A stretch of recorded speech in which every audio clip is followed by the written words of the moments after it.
La Madeleine, son archipel, on la surnomme le paradis de la Sardaigne, un joyau en Méditerranée.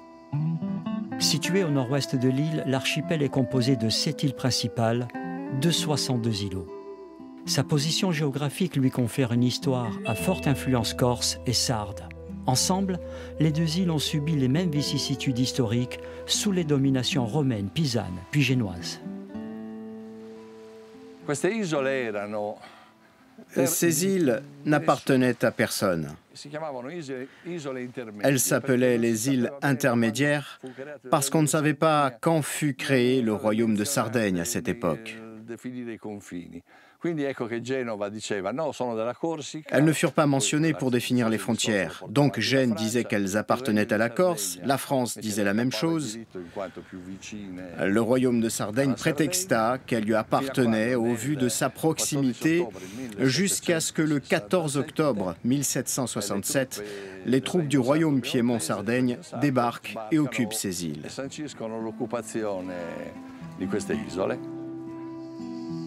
Malgré leur proximité, la Corse et la Madeleine développeront une histoire et des pratiques culturelles différentes. Des personnalités comme Napoléon, Horatio Nelson, Giuseppe Garibaldi ou encore Domenico Mille feront l'histoire de l'archipel. Les troupes débarquent ici avec de brefs combats parce que le fort était gardé par très peu d'hommes. Ils conquièrent le fort. Un soldat réussit à s'échapper à la nage, avertir et donner l'alarme que le fort avait été conquis. Et puis d'ici, Napoléon emmène l'artillerie et les canons côté nord face à l'habitat. De là, le lendemain, le 23 février 1793, il a commencé à bombarder le village. Giuseppe Garibaldi, le plus illustre d'entre eux. C'est ici, sur l'île Caprera, la plus importante en superficie, que le héros de l'indépendance italienne a vécu durant ces 25 dernières années. Il mourut en 1882. Sa maison et son mémorial attirent chaque année plusieurs centaines de visiteurs. Il y a la curiosité, l'envie de connaître. Garibaldi en Italie, tout le monde le connaît. On l'étudie à l'école. C'est l'un des musées le plus fréquentés et le plus visité. Je ne connais pas le nombre de visiteurs, mais je sais que la fréquentation est très élevée.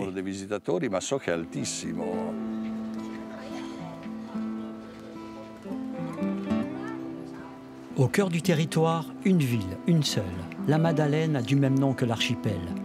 Fondée en 1770, elle constitue la porte d'entrée. Avec ses 12 000 habitants, elle possède le charme des villas italiennes. Des rues inondées de couleurs où se côtoient habitants et visiteurs. La via Garibaldi forme le lieu privilégié des promeneurs. À quelques encablures, une boutique attire l'attention et pour cause. Miro Battaglia fut fondée en 1891. Elle est la plus ancienne de la ville. En 2014, nous avons été primés par la région comme magasin historique. Vous pouvez voir la plaque de magasin historique de Sardaigne. Nous avons 131 ans d'histoire et c'est sûrement quelque chose à mettre en avant avec beaucoup de fierté. C'est un grand bonheur pour nous tous.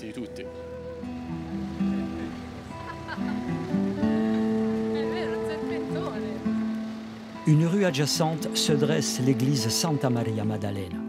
Un petit musée abrite un crucifix et 2 chandeliers en argent, ainsi qu'une lettre. Il trône là depuis 1805, après le passage de l'amiral Nelson.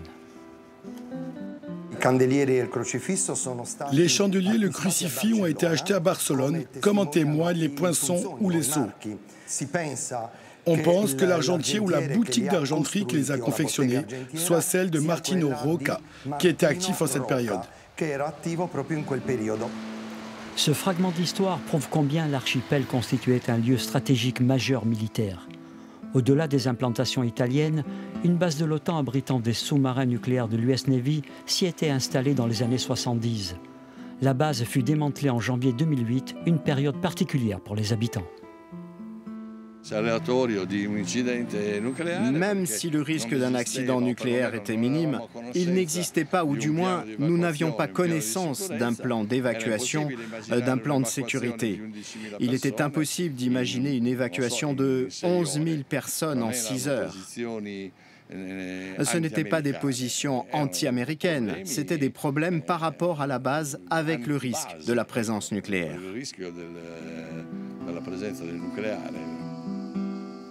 L'archipel de la Madeleine, c'est aussi et surtout la beauté de son patrimoine naturel.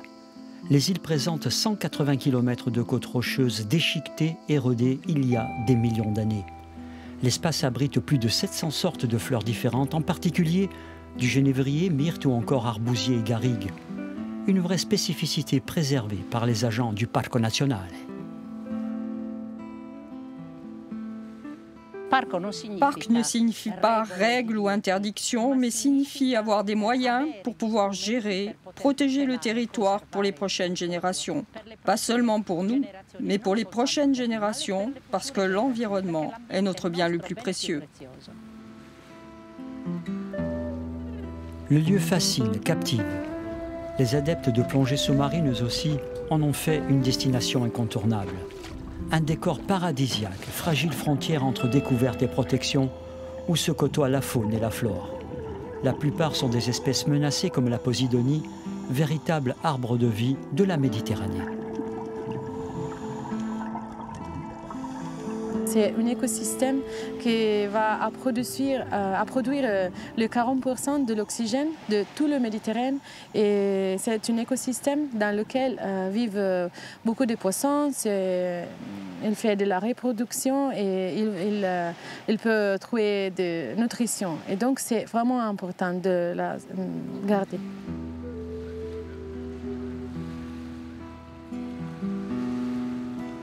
L'isolement de cet archipel a façonné son caractère, sa beauté. Cependant, elle n'échappe pas à l'essor du tourisme.